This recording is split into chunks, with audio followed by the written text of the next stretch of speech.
Become a chief on Fan Stripe to enjoy exclusive content like the Origin series, discounts on merchandise, studio, match interview invites, and so much more.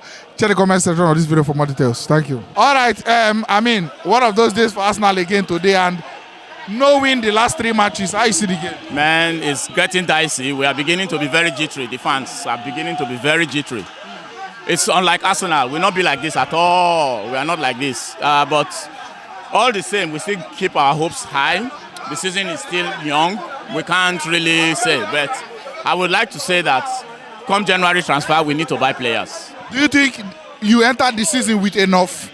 Because after the transfer window, I want to know how you been confident say Arsenal don't buy enough players, or were you feeling like it's not enough?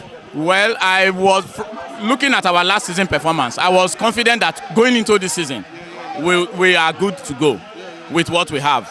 But unfortunately, we are beginning to see cracks in the wall, and it's like we really, really need to boost our team by buying more players. And then let me ask you now about this defense, because this defense was supposed to be what Arsenal will build on to win matches and maybe win the league, but 11 goals conceded. Now the same goals say, man, you don't concede this season, and then they 14. 11 goals conceded.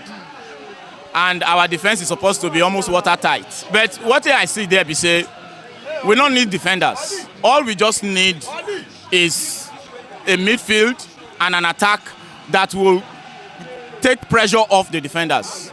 That's the way I say it. Because although without Saliba, the defense is like a gap tooth. We know that one. But with this defense what I get, I'm sure Arsenal is okay.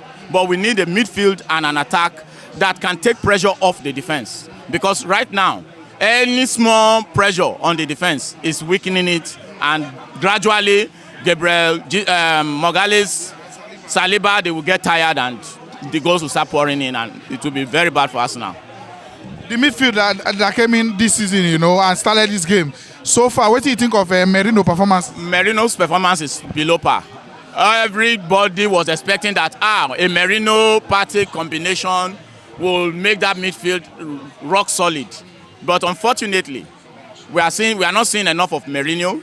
We are not seeing enough of course, Partey age is not on his side. And we are not seeing enough of Jorginho too. So that midfield, that middle of the pack, missing Odegaard also is causing a lot of problems for Let's say I want me talk. The only missing injury player today now Odegaard. Yes. Plus minus, Ben White they fit, but in bench him. So now no injury, no red card, but how far the result? Well, that's a Newcastle you are talking about, and they are home. Newcastle has a very good reputation against Arsenal at home. But that midfield truly is a big deal without Odegaard. That's why Nwaneri was brought in, so he can take the Odegaard kind of, holding on to the ball and all that. But Nwaneri is still very young. He needs more playing time. And since there's no Odegaard, nobody to hold the ball in the midfield and, create these chances that Odegaard creates, Arsenal is always going to have serious problems in the midfield. Yes.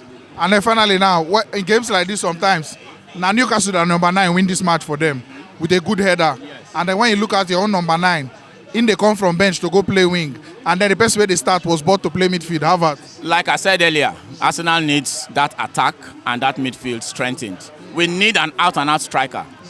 Even if he's not in the caliber or in the league of Erling Haaland. But a Victor Osimhen is not a bad idea, for Arsenal to go for. This guy, Victor Boniface, it's not a bad idea for Arsenal to go for come January transfer window, because these are out-and-out strikers. They are an Arsenal fan of Boniface. Yes.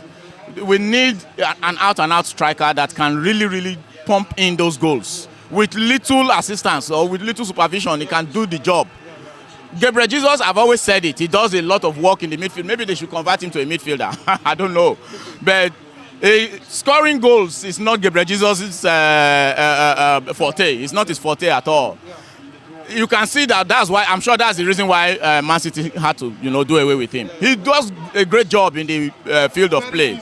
He's a team worker, he's a creative person, but the goals, banging in the goals is what we need. That's what we need a striker for. We don't need a striker to come and start doing other people's job for them.